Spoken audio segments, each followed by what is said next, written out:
Welcome back to the Political Pulse 2.0. Today we're addressing the aftermath of Hurricane Helene, a storm that has left rural, mountainous areas of the United States in devastation.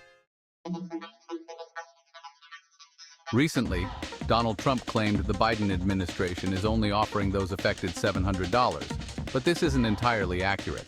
The $700 payment is just the first step in immediate disaster assistance. But let's talk about what this really means for the long-term recovery and why natural disaster responses in the United States often fall short. We've seen this pattern before. After Hurricane Katrina in 2005, New Orleans faced years of slow recovery, with certain communities left behind.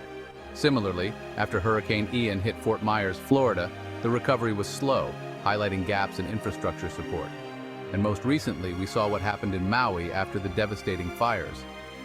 Each of these disasters reveals a hard truth about America's response. We're notoriously bad at repairing damage in certain areas after a natural disaster.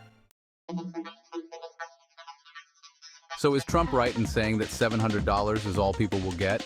No. FEMA's disaster assistance starts with emergency funds, but there are other programs to follow, including grants, loans, and long-term recovery aid. The problem isn't the immediate response, it's how the system struggles to deliver real recovery to the hardest-hit communities in the long term. Here's the irony. The U.S. military is known for mobilizing in war-torn areas abroad and rebuilding infrastructure quickly. We see roads, schools, and hospitals being built in conflict zones overseas. But here at home, after a natural disaster, recovery is much slower. Look at Puerto Rico after Hurricane Maria. Parts of the island still haven't recovered. So why are we great at rebuilding abroad but fall short at home? As we prepare for another potentially historic event, Hurricane Milton, which is barreling towards one of the most populous regions in Florida, Tampa and St. Petersburg, we need to ask, where should we really be focused? Tampa Bay's geography makes it particularly vulnerable to storm surge and flooding.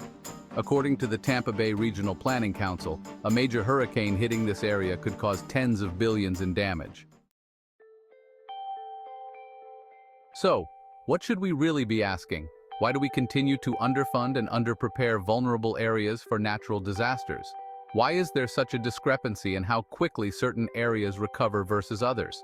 And why do we continue to debate trivial matters like the initial assistance package when the real problem is systemic and long-term? So, as we brace for Hurricane Milton, let's ask the right questions. Are we really prepared for what's coming? Are we focused on the right priorities?